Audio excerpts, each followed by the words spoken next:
El gobierno se muestra confiado en que este año la economía crecerá más de lo estimado y se crearán unos 40.000 puestos de trabajo. Lo señaló este martes en una conferencia la ministra Azucena Arbeleche. La contracara de estas buenas noticias, según señalan analistas y también varios dirigentes de la oposición, es la inflación, que se ubica por encima de las metas fijadas por el gobierno e impacta, por ejemplo, en la pérdida de salario real. A ese desafío se suma otro, la caída persistente del dólar, que preocupa a los exportadores y a los operadores turísticos por la pérdida de competitividad. Vamos a preguntarle sobre estos temas al presidente del Banco Central, economista Diego Labat. Bueno, con él vamos a abordar ese y otros frentes. Por ejemplo, ¿qué tipo de regulación está preparando el Banco Central en materia de criptomonedas o criptoactivos en general? Economista Labat, buen día, gracias por acompañarnos. Buenos días, un gusto estar por acá. Empecemos con la inflación, ¿le parece? Este martes la ministra Azucena Arbeleche presentó varios indicadores económicos adelantados que muestran que la economía está creciendo más de lo que se había estimado previamente. Pero en esa conferencia no se incluyó proyecciones sobre inflación. Cuando la consultó a la prensa, ella trasladó el tema al Banco Central. Llamó la atención una división de tareas tan tajante, Ministerio, Banco Central. ¿Cómo es eso? No, bueno, a ver, la misión legal de la estabilidad de precios está en el Banco Central y bueno, y esa es y hemos sido muy cuidadosos. Hay un valor que en general los países y los países más desarrollados han desarrollado ya de hace unas cuantas décadas, es tratar de que el Banco Central tenga la mayor independencia posible, y bueno, creo que por ahí viene también el mensaje de la ministra, decir, bueno, este es un tema que lo maneja el Banco Central, donde justamente si a veces el Ministerio se mete o otros se meten, bueno, a veces puede dar malas señales. Usted habrá visto las repercusiones, por ejemplo la del senador Danilo Astori, ex ministro de Economía, que hablando en Radio Carve dijo: el año pasado en algún momento la ministra señaló, a nosotros nos van a medir por el déficit fiscal y por la inflación. Y resulta que ahora sobre la inflación no dijo nada, absolutamente nada, se lo dejó al Banco Central cuando es un asunto de toda la economía. A ver, yo digo que ahí, más que entrar en esa cuestión, que yo creo que es una de las tareas pendientes que tenemos que mirar, es qué independencia tiene el banco y hasta dónde, que es un valor en sí mismo. Yo digo, el eje central nuestro hoy tiene que ser, y creo que en ese camino estamos, en proponer que la inflación es un problema para el Uruguay, ¿tá? Que no es lo mismo tener la inflación en el 8, en el 10 o en el 4. No da lo mismo. Por más que haya mecanismos de protección, que al 8 los salarios después vuelvan a subir al 8 y los empresarios vuelvan a subir los precios al 8 y entren en una cadena, no es lo mismo. Tiene consecuencias, y yo digo que la consecuencia central afecta el crecimiento de largo plazo de la economía. Es decir, que haya una inflación muy alta en términos relativos, y joroba y daña el crecimiento de largo plazo. ¿Por qué? Porque los empresarios les cuesta más acceder al crédito, con lo cual le cuesta crecer. Ahí el Banco Central ha producido un montón de evidencia y trabajo científico a ese respecto, además de todas las señales redistributivas que ya conocemos, ¿no? Donde la inflación siempre termina pegándole a los más débiles. Entonces, yo digo, lo primero que hemos tratado es de poner eso en relevancia y decir, no, nosotros no queremos el 8 y no nos vamos a conformar con el 8. Queremos apuntar a una inflación bastante más baja. Después, ahora cuando bajamos a la coyuntura, sí, claramente hoy la inflación está fuera de rango. Veamos los números, ¿no? La del mes de enero, la inflación de 12 meses en enero, 8,2%. Más alta que la del cierre de 2021, que había sido 7,96%. Y por supuesto fuera del rango meta fijado por el Banco Central, que va de 3 a 7%. ¿Qué explicación tiene usted para este incumplimiento? Y yo ahí hago una corrección, un agregado de un número, es decir, que quizás es lo que más nos preocupa. Los propios analistas, los principales expertos, hoy proyectan para dentro de 2 años una inflación de 6,6. Eso quizás es lo que más nos preocupa a nosotros. Es decir, las expectativas. Claro, nosotros queremos un rango que esté la inflación entre 3 y 6, y ya los analistas están proyectando 6,6. O sea, ese es nuestro principal desafío, y quizás nos importa más que el dato puntual de inflación. Entonces, ¿Qué es lo que está pasando? Bueno, a ver, yo podría dar como yo digo, uno puede dar una explicación muy optimista y capaz que justificarse. Claramente, mientras casi toda la región y casi todos los países del mundo están teniendo presiones inflacionarias muy fuertes, Uruguay ha sido de los pocos países que en realidad bajó la inflación, ¿no? Es decir, mientras Brasil pasó de una inflación muy chiquita a más del 10, lo mismo le pasó a Chile, a Perú, a Colombia, Uruguay bajamos de casi 10 que cerramos el 2020 a cerrar en 8 el 2021. Es decir, esa podría ser una mirada optimista y un tanto conformista, ¿no? Es decir, a pesar de todas estas presiones, de aumento de precios de combustible, de aumento de precios de un montón de alimentos, que muchos vinieron desde el exterior y otros localmente, a pesar de eso, la inflación algo se dio. No obstante, claramente, y yo lo he manifestado en muchos lados, y en los propios comunicados, se refleja en el propio comunicado del Comité de Política Monetaria, no estamos conformes, y por eso es que nos importa seguir trabajando y seguir apuntando a eso. Es decir, ¿pero el motivo?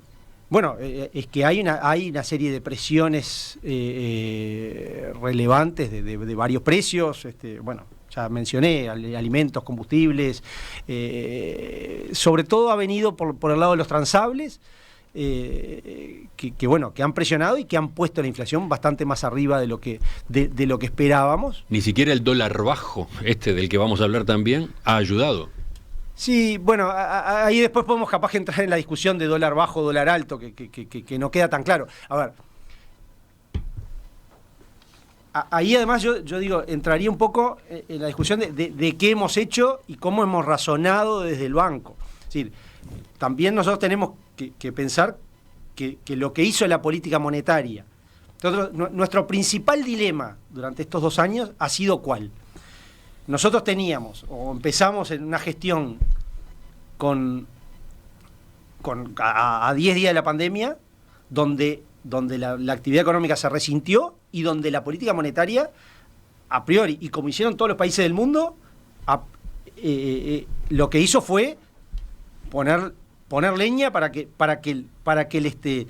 la economía siguiera funcionando, ¿no? Es decir, pusimos liquidez y toda la liquidez que fue necesaria para que no hubiera ninguna restricción financiera, o sea, una política monetaria absolutamente expansiva, ¿ah? O sea, que eso justamente no apuntaba a la inflación, sino que el objetivo en ese momento era la actividad.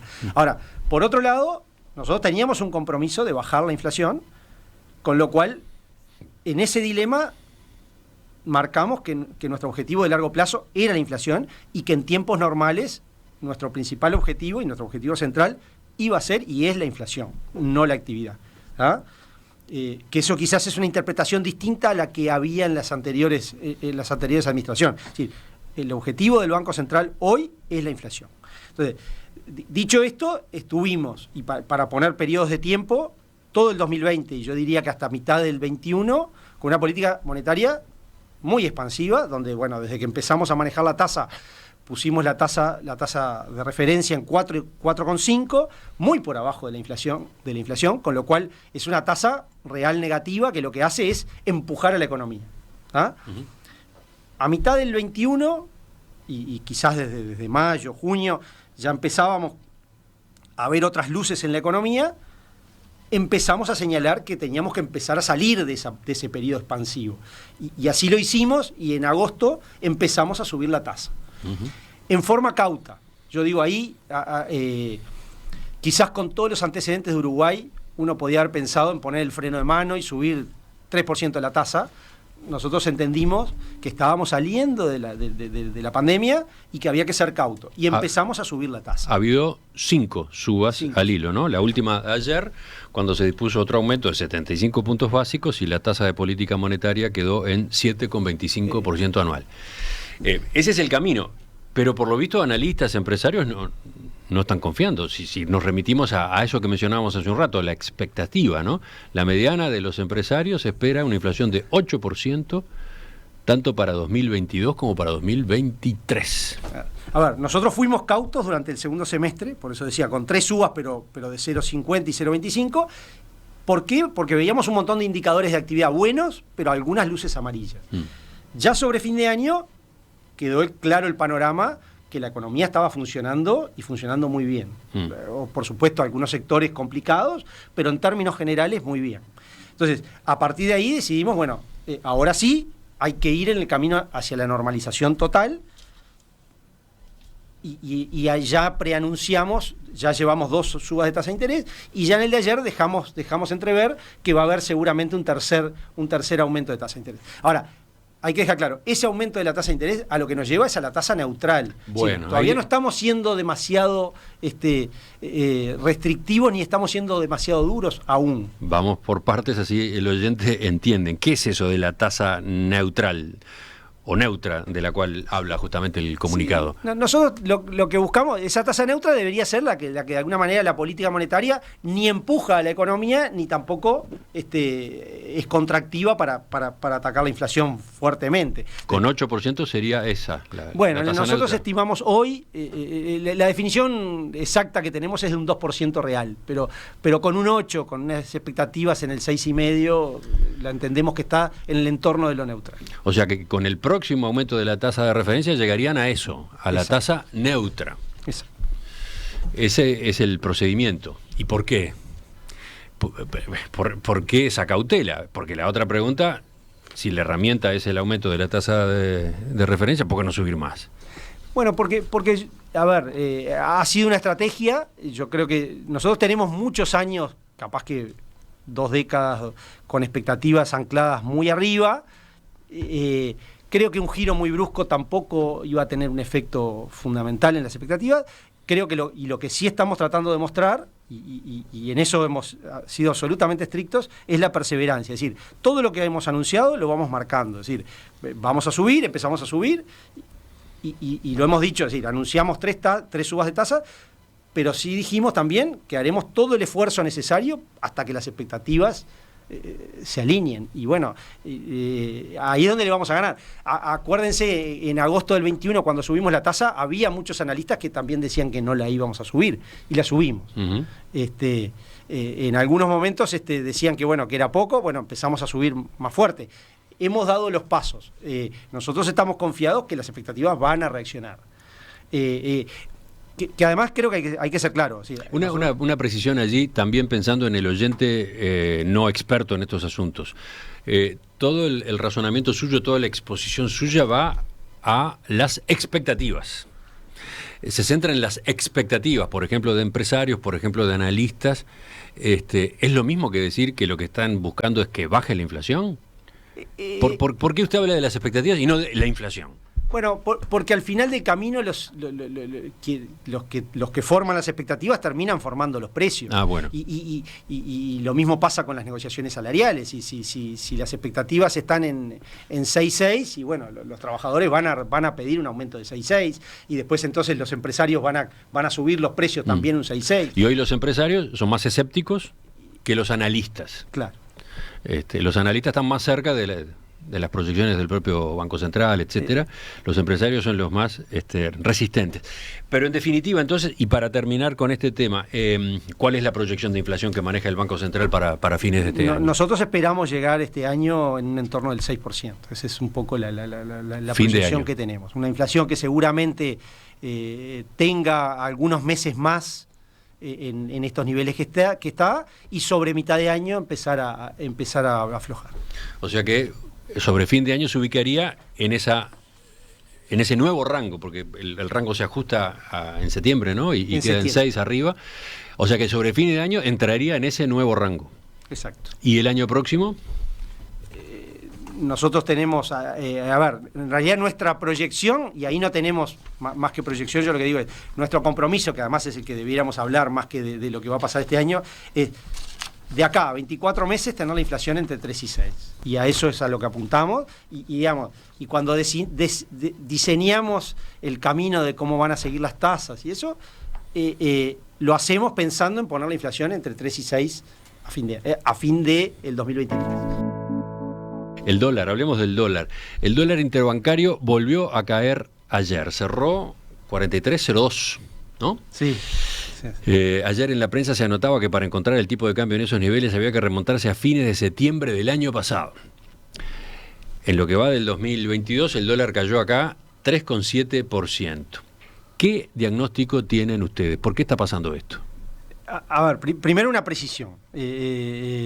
Uruguay tiene, y no ahora, sino ya hace muchos años, un régimen de tipo cambio flotante, con total libertad de entrada, salida de capitales, y un régimen flotante que creo que después de muchas décadas está claro que es el mejor régimen que se adapta a Uruguay.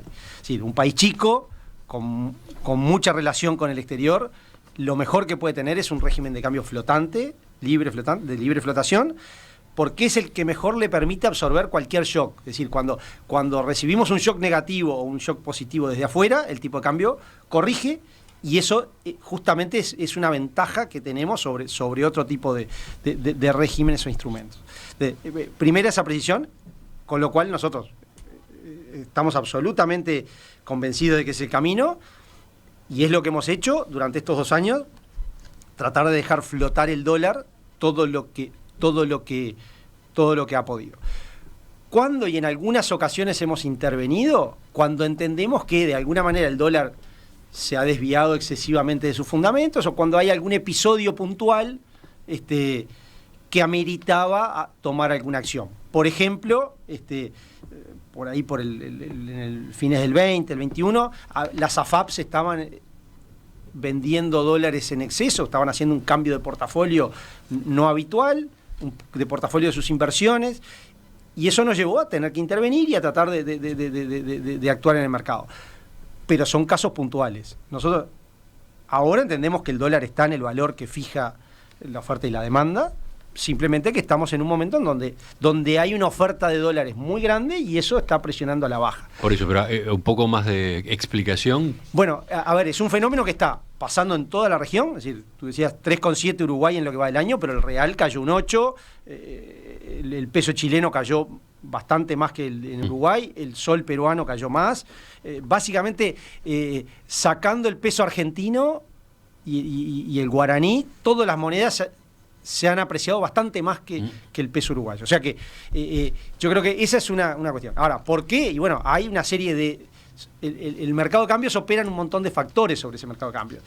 Y claramente lo que hay es un sector privado que tiene precios de commodities que están en niveles récord, ¿no? Es decir, la soja casi 600, la carne arriba de 5.000, y podría seguir con la leche y otros commodities, que lo que terminan haciendo es presionando el precio del dólar a la baja, acá y en otros países de la región. Entonces, cuando pasan esas cuestiones que son naturales, que son efectos del mercado, no tiene ningún sentido que haya ninguna intervención. Por eso... ¿Y qué le dice entonces a quienes en sus respectivos sectores de actividad están preocupados? Bueno, es que están sufriendo, entre comillas, este nivel del dólar. A ver, acá a veces lo complejo puede ser generalizar, pero uno tiene que entender que en definitiva la caída del precio del dólar no es otra cosa que la contracara de la suba de los precios de ciertas materias primas. Entonces, a ver, yo pongo un ejemplo y lo ponía hace unos días. Es decir, el productor sojero que antes recibía $400 por una tonelada de soja y ahora recibe 600, después esos $400 iba y los vendía en el mercado. Ahora en vez de vender 400, vende 600. Pero lo que usted está diciendo es que como a algunos sectores les va muy bien, entonces a otros les va a tener que ir complicado. A ver, no necesariamente. A ver, pero de nuevo, el tipo de cambio no puede ajustar en el largo plazo los problemas que puedan tener un sector u otro. Entonces, básicamente, cuando determinados sectores les va muy bien, y bueno, eso presiona el dólar a la baja. Y sí, es así. Creo que en eso nosotros no vemos, hoy no vemos un problema exacerbado. Ayer le preguntaron al presidente de la República, cuando estuvo en el departamento de 33, justamente hubo preguntas de los periodistas por esta situación. Él hizo comentarios similares a los suyos a propósito del contexto internacional, pero puntualmente sobre el margen de acción que pueda haber en el gobierno, respondió escuetamente: algunas medidas se pueden tomar. Quiero saber si en el caso del Banco Central están pensando en alguna medida. No, hoy no nada en particular. Por supuesto que siempre puede haber medidas, siempre puede haber actuaciones sobre determinados sectores, sobre determinadas situaciones. Hoy en el Banco Central no tenemos una medida puntual pensando en eso. Por supuesto Usted hace un rato hacía una defensa acérrima de la libre flotación. Y decía que bueno, que en alguna situación se puede intervenir. Sí, que situación que hoy no estamos viendo. Yo qué sé, a ver, capaz que me adelanto a alguna pregunta, pero se ha hablado del ingreso de capitales a Uruguay como un efecto. Y bueno, en realidad Sí, hoy no está. Explíquelo un poco mejor, ¿no? Que a veces también es otra razón por la cual el dólar se aprecia, el tipo de cambio cae. Eso tampoco está hoy no está sucediendo, que eso a veces es otra razón, que si ese flujo es muy voluminoso, muy importante, bueno, puede llevar a pensar en una intervención. No está sucediendo hoy. Entonces, capaz que sucede más adelante. Hoy eso no pasa. Entonces, nosotros hoy tenemos un escenario donde realmente... Usted alude ahí a lo que llama capitales golondrinas. Sí, el carry trade, digamos. Entonces, nosotros, por eso, hoy no vemos un escenario donde eso sea relevante. De hecho, esta caída de estos últimos días quizás hasta podía haber sido anticipada en enero o en diciembre, porque ya en los países de la región esa caída del tipo de cambio ya se venía dando de antes. Fue hasta raro que Uruguay durante unos días no estaba como la región, ahora sí, ya hace casi 15 días que ha tenido un comportamiento más parecido a la región. Pero entonces, desde la esfera de acción del Banco Central, para apuntalar la competitividad, usted dice que no hay mucho que hacer. En todo caso, si hay medidas, o puede haber medidas, serán de otro tipo, de la esfera del Poder Ejecutivo, etcétera. A ver, y no hay, cuando yo digo, a ver, con esto no está claro, no digo que la competitividad del uruguayo y esté en su mejor momento, seguramente hay muchos sectores con complicaciones. Lo que sí digo es, para tomar una medida, el tipo de cambio regional que a veces que se habla contra Brasil y Argentina, en realidad en el último año mejoró un 6%. O sea, no estamos peor que hace un año. No es un problema de febrero del 2022. Por supuesto, quizás esa relación ya la traíamos deteriorada o teníamos cierto deterioro de otros años, pero tampoco creo que es pensable una recuperación total.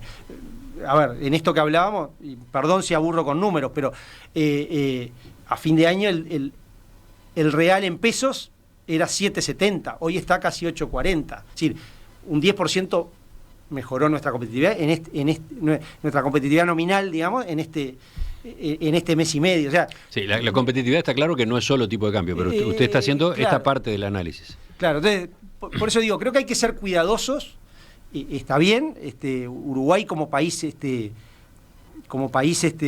chico y abierto al mundo, es importante que se preocupe por la competitividad. Pero lo que sí tenemos que tener claro es que la competitividad no es una caída del tipo de cambio nominal puntual en un momento, y que además tiene una explicación bien clara por fenómenos que exceden la situación del país. Antes de la pregunta siguiente, me quedé pensando, contador Labat, ¿qué es lo que prevé el Banco Central con respecto al dólar a fin de este año, a fin del otro? ¿Qué indicaciones? No, a ver, nosotros tenemos proyecciones de una leve depreciación de acá a fin de año, pero de vuelta, no es un valor objetivo, ¿no? Que quede claro, no tenemos un objetivo de tipo de cambio, sí prevemos un tipo de cambio que esté cerrando con una leve depreciación de entre 3 y 4% a fin de año. ¿Perdón? ¿Cómo? Entre 3 y 4% de acá a fin de año. Ajá, bien. El Banco Central está organizando charlas con empresarios para convencerlos de que empiecen a operar en moneda local. Hay un objetivo ahí de ir desdolarizando la economía. ¿Qué tiene que ver con esto que veníamos charlando? Y bueno, es un complemento, a ver, y capaz que para contar la película entera, ¿no? Es decir, yo hoy contaba un poco cómo ha sido la táctica con la inflación, donde hemos sido muy cautos. Lo que sí tratamos de hacer desde el principio es preparar el terreno para que Uruguay tenga, además de las instituciones que ya tenía, que algunas son muy interesantes y ya venían de periodos pasados, agregarle. O sea, mejoramos muchísimo la comunicación, tratamos de, por ejemplo, que la frecuencia de los comités fuera mucho más alta. El Comité de Política Monetaria. Comité de Política Monetaria, es decir, que tratamos de ayornar Uruguay a las mejores prácticas del mundo, de hecho con algunas consultorías de bancos del exterior, de bancos centrales del primer mundo. Creo que en eso hicimos los deberes. Justamente para tener todo ese herramental. Y adicionalmente, nosotros entendemos que una de las debilidades que tiene el país, y en particular la política monetaria, pero el país en su conjunto, es la excesiva dolarización en varias en varios frentes. Una intermediación financiera donde la gente ahorra en dólares, los bancos prestan en dólares, muchas transacciones que de repente no tienen demasiado sentido también se hacen en dólares. Por ejemplo. Y bueno, desde yo he dado un ejemplo que algunos se ríen de mí, pero uno va, compra un repuestito para la bicicleta que vale $6 y se lo venden $6. Entonces, digo, y no tiene ningún sentido. Y algunos, voy a poner un ejemplo para el otro lado. Algunos han dicho, bueno, lo que pasa es que en Uruguay hay mucha cosa importada, pero si uno compra una máquina, y hago la propaganda, pero no sé, una Caterpillar para la construcción, que en Uruguay se vende en dólares, cuando uno va a Chile, esa máquina, que también en Chile es importada, la venden en pesos chilenos. Sí, está bueno agregar, porque capaz que estamos tan inmersos en esta cultura que no nos damos cuenta. En el mundo no es así. El caso uruguayo en este sentido, no digo que sea único, no es único, pero es un caso muy fuerte que llama la atención, ¿no? Sí, a ver, nosotros ni queremos llegar a la dolarización cero, ni tampoco pensar en obligar a nadie, pero sí, y hemos aportado bastante evidencia de que es algo que le haría mucho bien al Uruguay. ¿Ah? Sí, también, y hago el último ejemplo, para una empresa que tiene todos sus ingresos en pesos, que el único crédito al que pueda acceder es en dólares, le hace daño. ¿Por qué? Porque cuando quiere crecer, no puede crecer, o para crecer tiene que endeudarse en dólares, con los riesgos que eso tiene, porque después el día de mañana el tipo de cambio sube y no puede pagar la deuda. Entonces, ese ejemplo, de los cuales hay muchos, entonces, vuelvo al tema. ¿Por qué entonces desdolarización? Porque entendemos que es un programa, de alguna manera, de mediano y largo plazo que le hace bien a la economía. Pero también tendría alguna incidencia en esto que veníamos comentando, y bueno, el nivel del tipo de cambio, etcétera. Y debería hacerle, de alguna manera, si somos exitosos en esto, de alguna manera lo que va a terminar haciendo es que cualquier shock que uno recibe del exterior, de alguna manera tiene mucho menos efecto que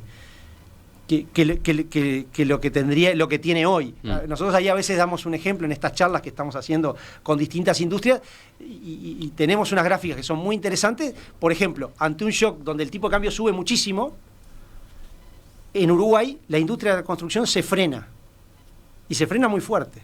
Cosa que, por ejemplo, en países que tienen similitudes pero que no están dolarizados como Chile y Colombia, no pasa. Entonces, por eso eso como un ejemplo de cosas, de virtudes que podría tener este proceso. Entonces, ¿y cómo le está yendo al Banco Central con esas charlas? Bueno, esas charlas, entre otras cosas, buscan mejorar nuestro diagnóstico, ver qué cosas en conjunto se pueden trabajar con distintos sectores, y bueno, por ahora, cautamente. Si hemos ¿Convencieron a alguien? Bueno, hay algunos sectores que vienen trabajando muy bien. Por ejemplo, con la construcción hemos trabajado, con la industria de la construcción hemos trabajado muy bien, incluso con los importadores de autos, con varias que creo que... Ahí tenemos dos ejemplos que implicarían un cambio gigante. Que vamos a empezar a ver ofertas de apartamentos en pesos, autos 0 kilómetros en pesos. Voy a dar un ejemplo. A ver, hace 20 años, perdón si le erro un poquito la cifra, pero entre el 80 y el 90% de los alquileres se fijaban en dólares. Hoy solo se fijan en dólares los alquileres de mayor precio. Es decir, no sé, de $1.000 para arriba, en general se fijan en dólares. Pero alquileres más bajos se fijan todos en pesos. Ese es un cambio que Uruguay procesó y que le hace bien, porque de nuevo, el inquilino que decide alquilar tiene sus ingresos en pesos. Entonces, está exponiéndose a un riesgo si el contrato de alquiler está en dólares. Son cosas que mejoran. Entonces, yo digo, si hemos sido exitosos, yo digo que venimos por un buen camino. Esto es lo único que uno no puede ser acá es ansioso. Claramente es un trabajo lento y que esperemos que en tiempo dé resultado. Ahí miramos mucho y creo que es capaz que el ejemplo que seguimos es Perú. Perú ha hecho un proceso muy parecido. Y ha tenido muy buenos resultados. Entonces, bueno, nosotros creemos que ese camino es importante y en eso estamos. Un pequeño epílogo, un pequeño agregado al tema anterior, al tema de la desdolarización, el trabajo ese en el que el Banco Central está favoreciendo o empujando la desdolarización. Dice un oyente, cuando dejemos de pensar que todos los años la inflación va a rondar el 10%, capaz que dejamos de pensar en dólares. A ver, es así, yo disculpa que no lo mencioné, pero es decir, nosotros tenemos muy claro, y por eso estamos trabajando en un programa de desdolarización de mediano y largo plazo, pero que no va a tener resultados importantes mientras la inflación no sea baja. Lo que queremos es justamente avanzar con este programa para que cuando la inflación sea baja se alineen ambos proyectos. Pero claramente, totalmente de acuerdo con la oyente, mientras no tengamos inflación baja no podemos pensar en otra cosa. Enseguida, la tercera parte de la entrevista con el presidente del Banco Central. Ahí nos vamos a otro terreno completamente diferente: criptoactivos. Otro de los temas que el Banco Central tiene en agenda es la regulación de los criptoactivos, que, como los oyentes saben, vienen en auge. El 27 de diciembre, a fines del año pasado, ustedes presentaron el marco conceptual para el tratamiento regulatorio de los activos virtuales en Uruguay. Ustedes utilizan ese otro término, ¿no? Activos virtuales. Vamos por partes. Capaz que usted mismo puede hacer una breve definición de qué es esto de los activos virtuales. Sí, a ver, de alguna manera nosotros esbozamos una pequeña definición en ese marco conceptual. Y yo digo que los activos virtuales, que bueno, son representación en forma virtual o en forma de algún derecho, o casi derecho, porque bueno, a veces es complejo. Hay algunos de esos activos que ni siquiera representan demasiado, más que por su uso. Es un tema que de alguna manera va penetrando en la sociedad, en la economía en su conjunto, y que entendíamos que era necesario empezar a ponerle el ojo. Estamos hablando, por ejemplo, de monedas, ¿no? Por ejemplo, criptomonedas, el claro, Bitcoin, el Ethereum, etcétera. Bueno, ese es un ejemplo de las criptomonedas, pero también uno puede pensar en que uno tenga en un determinado respaldo digital el derecho a un contrato de soja o sea dueño de una casa y también la representación, en vez de estar en un título en papel, tenga otra representación digital. Es decir, podemos pensar en muchas cosas cuando pensamos en activos virtuales. Entonces, yo digo que lo primero es, esta tecnología, que yo creo que vino para quedarse, deja un montón de oportunidades de mejoras en la eficiencia, pero a su vez también provoca un montón de riesgos.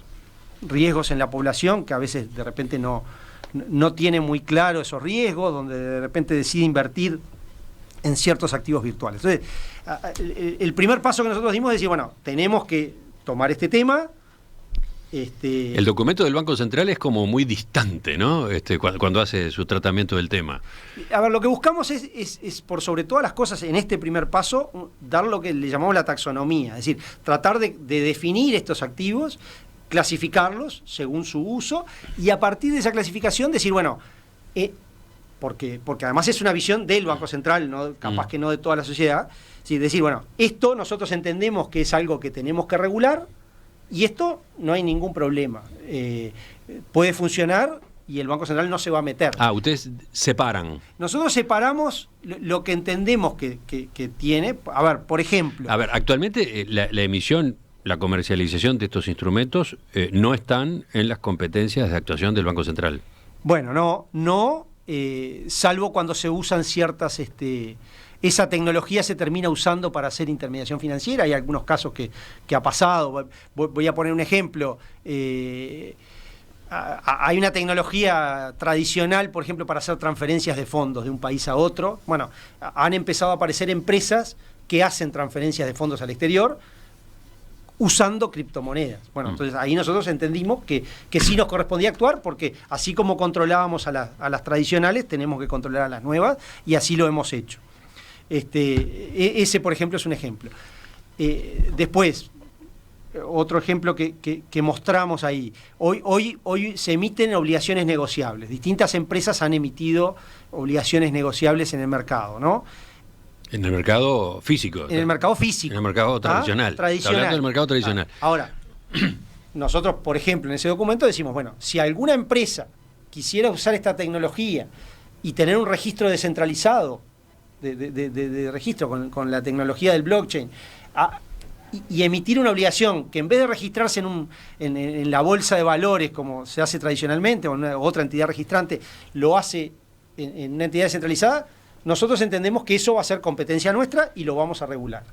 Entonces, ese es un ejemplo de cosas que nosotros decimos que vamos a regular. Con las monedas, con las monedas, las criptomonedas, por ejemplo el Bitcoin, el Ethereum, etcétera, etcétera, esas nosotros hoy estamos diciendo, hoy son de libre circulación. Nosotros no nos vamos a meter, salvo que entendamos que tengan un volumen tan grande que se empiecen a usar en el país de tal manera que ahí sí corresponda que el Banco Central, como responsable del sistema de pagos del país, ahí decida meterse. Entonces, ¿Y cuál sería el límite? No entiendo. No, el riesgo que puede causar o sea, hoy los uruguayos... Hoy hay empresas que se dedican a comprar y vender de estas criptomonedas.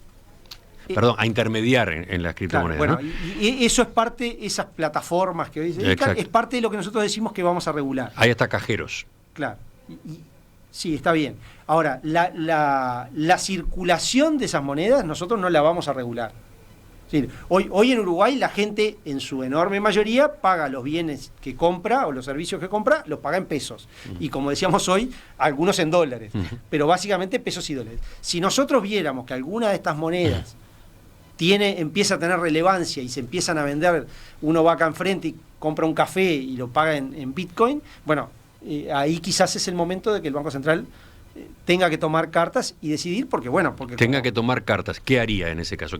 ¿Cuál sería el paso que daría? Bueno, eventualmente alguna regulación que tenga cierto control, como hoy controlamos la cantidad de dinero, no está previsto exactamente por dónde, digamos, pero podríamos llegar a entender que hay un riesgo para el sistema de pago y eso. Pero, a ver, repito, ese no es el escenario que hoy manejamos. Hoy tienen cierta circulación, pero muy limitada. Sí nos importó, con respecto a esas criptomonedas, sí hacer la advertencia de que el Banco Central justamente no las controla. Cuando uno invierte y uno decide comprar una criptomoneda como un activo de inversión, es decir, para poner sus ahorros ahí, que tenga claro que son activos que tienen muy alta volatilidad, que en realidad no representan derecho de nada, porque en realidad su valor depende básicamente del uso que la gente le dé. Si la gente decidiera que no la quiere usar, podría caer el valor. Entonces, por ahí nosotros lo que hemos hecho es una advertencia importante al mercado, decir, bueno, sean cautos en que si usan estas monedas, si invierten estas monedas, sepan dónde están. Mañana pueden ganar mucho, pero también pueden perder mucho. ¿Va a haber una ley? ¿Va a terminar habiendo una ley?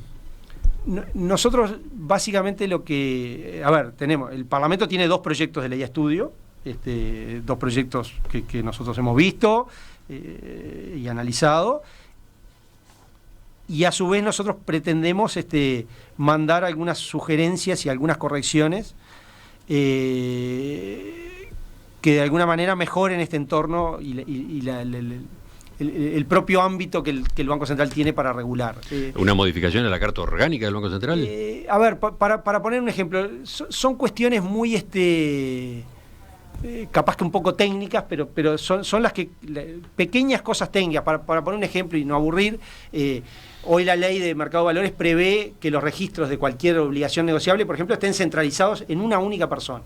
Hoy la tecnología apunta a otra cosa, a cuestiones descentralizadas. Bueno, vamos a ayornar la ley a que para que permita que si alguien quiere ir por un registro descentralizado lo pueda usar, ¿no?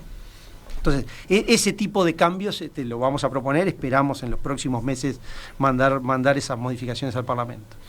Desde la audiencia pregunta Gastón, por ejemplo, ¿en qué está el proyecto de iPeso? E-peso. A ver, el proyecto de iPeso fue un proyecto que se hizo en el 2017-18, si no me equivoco.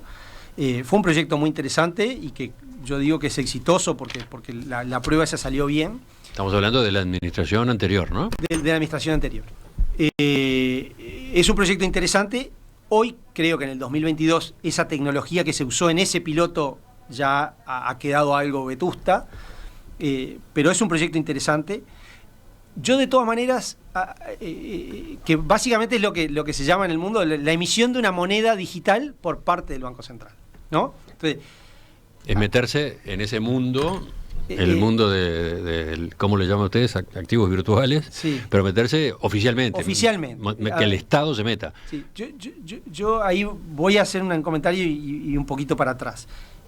Nosotros estamos trabajando en eso, en un proyecto nuevo, pero en realidad partiendo capaz que, o con la importancia de un objetivo, de un diagnóstico de un tema que capaz que hoy no hablamos, pero una de las preocupaciones que tenemos como Banco Central es la eficiencia en nuestro sistema de pagos. ¿Sí? Un paso previo. Sí. Así como Uruguay, en algunos indicadores del sistema financiero, están entre los mejores de la región y en el mundo, en solidez, en un montón de aspectos, el sistema de pagos en nuestros indicadores son malos. ¿Sí? El sistema de pagos en general es caro, no ofrece la mejor tecnología disponible. Entonces, creemos que ahí capaz hay mucho... de nuevo, acá hay que aclarar a qué se refiere con sistema de pagos.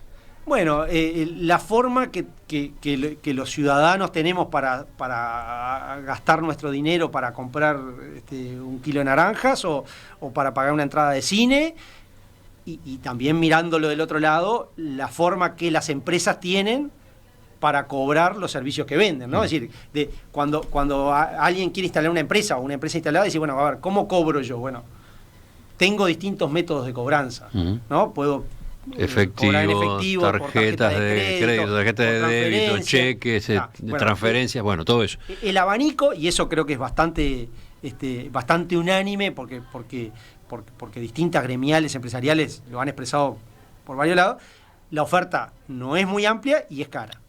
Entonces, yo creo que ahí hay mucho para trabajar. Creo que eso le puede dar un golpe de eficiencia importante a la economía en general si nosotros tenemos un sistema de pago mejor. Entonces, creo que sí, nosotros avanzamos, que todavía no está terminado, pero sí estamos trabajando en este proyecto de moneda digital, tiene que ser con el objetivo de que mejore la eficiencia en el sistema de pago. No por la moda de tener una moneda digital como algunos países han empezado a tener. Es decir, lo importante es, para Uruguay lo más importante de tener una moneda digital es mejorar esa eficiencia y permitir que haya más opciones para hacer los pagos que habitualmente hacemos. Bueno, ya que fue por ese lado, le termino preguntando obviamente por plazos. Es una duda cantada, ¿no? ¿Qué horizonte manejan para que se note alguna diferencia, algún cambio relevante en esta materia, por ejemplo, de los costos del sistema de pagos?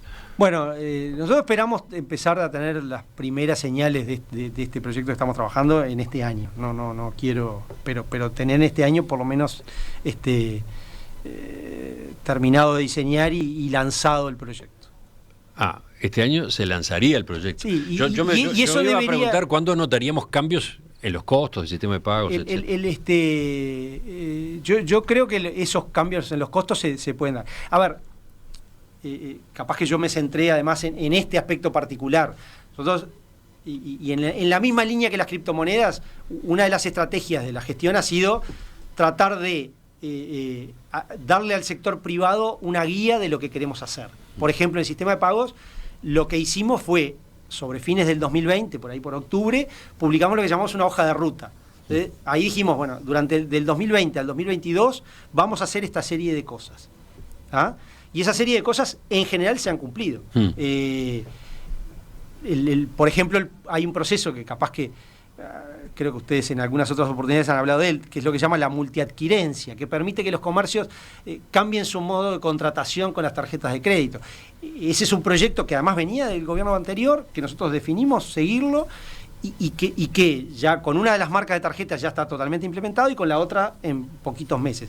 Y eso, por ejemplo, debería, y eso es en julio, agosto, los comercios deberían empezar a ver las ventajas de ese proyecto.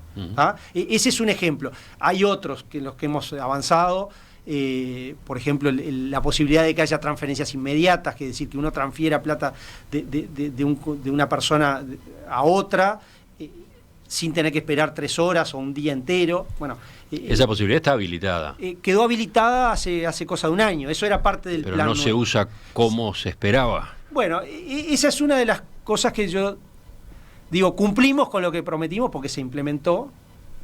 No hemos tenido éxito porque hoy, para poner números, hay 2.000 por día. Y yo creo que eso, con 2.000 por día no podemos estar conformes. 2.000 por día, la gente no termina de los bancos. ¿Qué? ¿Depende de los bancos o depende de la gente? Bueno, depende de los bancos y de distintas... No todos los bancos se subieron Bueno, a eso iba, sí. No todos los bancos se subieron a esa tecnología. Todavía no están en condiciones. Nosotros aspirábamos a que ese proyecto funcionara 24 horas, los 7 días de la semana. Hoy sigue funcionando, creo que es de 9 a 5 de la tarde, o a 6 de la tarde, entre semana. Esa es una de los fracasos, yo digo fracasos o frustraciones, porque se puso en marcha, pero no tuvo los efectos. Entonces, pero sí, creo que ya algunos efectos sí se han notado, como por ejemplo con la multiadquirencia, con otros proyectos en sistema de pago.